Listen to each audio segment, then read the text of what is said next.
Oh, did you see this one coming? Because this is the top 10 for the Tournament of Power cards.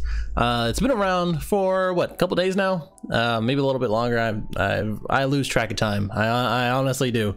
There's been a lot of hype, a lot of back and forth as far as what kind of cards need to be played or need to be bought, what singles and whatever, right? And I want to preface that, yeah, I understand that Tournament of Power is in of itself. I've said this many times as far as in my previous videos, and it is very much true. So making a top 10 is a little bit difficult without when trying to consider that you can try to play all these in different types of deck that isn't Tournament of Power. That's kind of what my my intention is as far as this goes. Now I want to go into these, and there are I wouldn't call them exactly staples, right? But I will say that these are the singles that if you're not playing Tournament of Power, you should probably consider putting them like a playset or something of that sort in a different deck that you're going to be playing. And I want to explain why. So the first one is going to be Boonie. So when you combo this card, you draw one and you place one at the bottom of your deck from your hand. So the reason why this is so good is because when you're playing engines like Buhan, where you don't need the Buhan in your hand, or you're playing like Cell Chain, if you're playing like blue-green aandroids, which I have done, it's very useful in that situation, etc., where you don't need the card in your hand, you need it in the deck. This is perfect. You get to cycle through for 1 energy, and you get a 10,000 combo cost, and also draw a card. So you draw a card and you put one back, so it's basically the same one in your hand, but you do cycle through. And I don't think Boonie is getting the amount of recognition that he deserves, honestly. I think a lot of people are kind of avoiding to put him in there, and I can understand, because if you're not playing him as a card, just like Unbreakable Goku, where you draw one even though you don't place one at the bottom of your deck, it's one of those things where it's very situational, and personally I think I would, if I'm going to be doing it, but if I had to make another Buhan deck, this guy would be in it. If I had to again make another engine that required to have cards in the deck, this is going to be the guy. And it's an easy 1 energy, especially if you're playing Super Saiyan 3 combo, where you can put on some pressure. Okay, so Beerus, let me talk about this real quick. So you can honestly put this guy in any blue deck, especially Super Saiyan 3 deck. I personally put it in any Super Saiyan 3 deck if you're playing blue. But this guy, he has a double strike for 25,000. He has a 10,000 combo power with 1 energy, and when you attack a leader card, not any card, but a leader card, they choose any number of cards in their hand, battle, or energy area that totals up to 6 or more and place in the drop area. So I've been playing this guy for a while, at least for the last week, you know, the last like 4 or 5 days. Okay, not that long. But he is a very good card, and there's a lot of misunderstandings as far as this goes. Yes, the hand is a secret area. The Q&A says that it is a secret area, so if they can honestly lie about it, but that is up to you to actually decide when to play this card and attack. Because if you know that their energy totals up to 6 or more, if it is 6 in general, then, and they have no battle card, let's say like a Mass Saiyan or something, they charge a Jiren and a couple other cards, and you know it adds up to 6, and you attack, the only thing they can do is either clear out their energy, which has happened for me, or drop their hand. Most of the time they're going to be dropping their hand, and sometimes it just doesn't work out when they have like strategies of Universe 7 or a bunch of Master Roshis and they drop like 5 cards. Either that or their energy, and sometimes people just pick their energy because that's just how it is. Either way, if you know that there's 6 or more as far as energy goes in their battle area or energy area, you should be swinging with this guy every single time, and you should be protecting him in the next round to do it over and over again, because he is a threat. Yes, again, I get it, I get the hand thing, I get the dishonesty thing, but it's up to you. It is your responsibility to understand how to play the card and their situation as far as their field and the knowledge that you have. So if you're playing foreseeing hit for some reason, and him at the same time for I don't know how, but you know, and you can see their hand, then there you go. It's no longer a secret area. So I would probably have to get a QA on that one. But as far as this goes, this is a really good card. I stand behind it 100%, and it's a good card in any blue deck. And if you have the Whis, it reduces by 4 or by 1, so it's a 4-drop. There you go. Kawaii Keymaster, very simple card. It's a energy for 1 and 1 energy, 10k combo, and if it's a leader card, it's green. You play in arrest mode. So just like the no openings, just like the Frieza, just like Raging Spirit Son Gohan, all these, they finally gave us a green card to combo and rest. Finally. So there you go. That is very much of a staple in a green deck, especially if you're playing aggro or if you need this for defense. Could play in an aandroidd deck. I mean, you could play, I mean, yeah, there's not much to say about that. If you're playing like a green or something, like a green mix and a Super Saiyan 3, this card is actually pretty good. If you play this card, you choose up to 1 battle card of their opponents and 4 or less and KO it. That's all you do. That's crazy. You can KO a Cal, you can KO I don't know, some other like hits or something, or a Gohan, miraculous comeback Gohan, if they have less than 4 or less than 3. Yeah, less than 3 or less. These are all targets for it, and you just have to play for 3. I mean, yeah, it's a little costly when it comes to 3. Yeah, he's only a 15,000 attack power, but because this is so simple, you don't have to do anything else.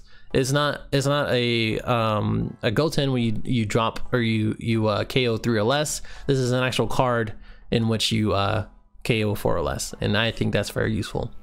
Energy Guard, Android 17. This guy's a blocker, and then you switch him to active mode at the end of your turn. So if you do swing with him, you switch it right back to active, and then you have him as a blocker for the next round. And I personally think this is very, very useful in an Androids deck. You could use this anywhere else, but because of the Androids deck, it is reduced by 1. So it's a 2-drop and then 20,000 attack power when your life is 4 or less as for Android 17 and 18. So you're swinging for 20,000 and then you're blocking for 20,000. Very, very good as far as that goes. And his name is 17, and he's an android, so he is searchable. No more things to say about that. Strategies of Universe 7. So this is very useful in a red deck because all red Saiyans in the battle area gain barrier for the turn until the end of the opponent's next turn. So as soon as you activate it, you swing, and then they have like I don't know, like an androids deck where the counter KOs a 3 or less, or I don't know, Shigas or something. They can't target it, so that is very, very good. And then the next round, if you're going against Cell, this is very good. Anything that removes, right? And they like Mass Saiyan even, very, very good. And I think, especially if you're playing Vegeta, bless your heart, this is really good as a card as well. Which leads us to Gale Strike Vegeta. This is a 2-drop, 15,000 for barrier. If you're going to be trying to evolve a Vegeta for some reason, or if you're playing a Vegeta deck, that's really the best use for him, I think. And to me, the deck that I'm working on for Vegeta, which is a challenge of its own, has this guy, right? And I'm in between using him and as well as the double shot Vegeta where you combo and rest it. I think it really is situational, where if you come across a lot of removal, this guy is really good. And I play I generally play the 3-drop untap to Goku and then play him, and then the next round I get to fuse, and then both of them have barrier. So that is something that you can think about. Again, if they're in the future, and I just did a video for Series 5, check it out if you can. As far as the theme being Vegeta in the future, I think this is going to be a really good card, because it is just a 2-drop with barrier. So for seeing hits, so this man is still $10. Let's talk about that. I don't know how it's going to be in the future or when you're going to be watching this, but this guy is really, really good. I mean, all the SRs are really good, honestly. When you play this card from your hand, so it specifies from the hand, you can't play anywhere else, your opponent reveals their hand, and that in itself is very powerful. But you do choose up to 2 battle cards with 35,000 or more, or less, I mean, from their hand and send it to warp. And then at the end, their next turn, so after you play it, their turn ends, and then they get it back. to their hand. So this guy has a 20,000. I wish it was 25, but can't be a beggar. Beggar can't be choosers. I don't know. But it is a 4-drop for 20,000 with double strike, so you can warp their super combos, you can warp their cell chain, you can warp their important things like Beerus or their very important pieces, so that way you can disrupt their plan and do it that way. So if you do see this guy either in energy or red, always think about that. And plan accordingly if you're going against him, because this is, again, so much information and disruption. Very, very good as far as that goes. This guy, I don't see him going down too far if he does. And yeah, Master Roshi. I just love Master Roshi. You don't have to play this guy, but he is a counter attack. You negate the attack and play the card. So what happens is that they declare their attack, and then you have the counter window. You play this card on the field, and then their attack ends. That's it. This guy has a 5,000 attack power and 5,000 in combo power, and in the Universe 7 Gohan deck is super useful, because if this is the card I'll be playing pretty much every single time on the first turn or earlier. And honestly, I think, or earlier on turn 2 or earlier, and honestly I think it's just very useful in a yellow deck, because it's just one of those things, as far as yellow goes, is very defensive.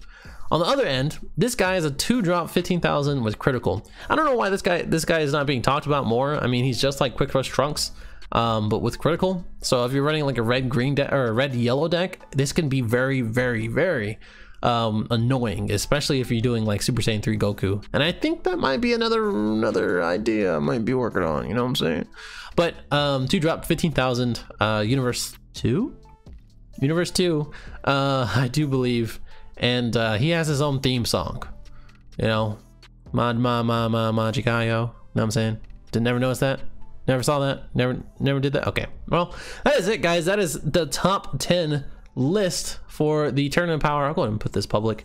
I just wanted to go through this really quick. Okay, again, if you for some reason skip to the end, or if you didn't listen in the beginning, I know tournament power has its own cards, but this is more geared to using them in any other deck, or any deck that you might be building that might have some uses for these. And if you have a playset of all of these, I think you'll be in a very good position. I think Master Roshi is like $150. That's some crazy stuff right there. He is an uncommon card, not a common, so that's something.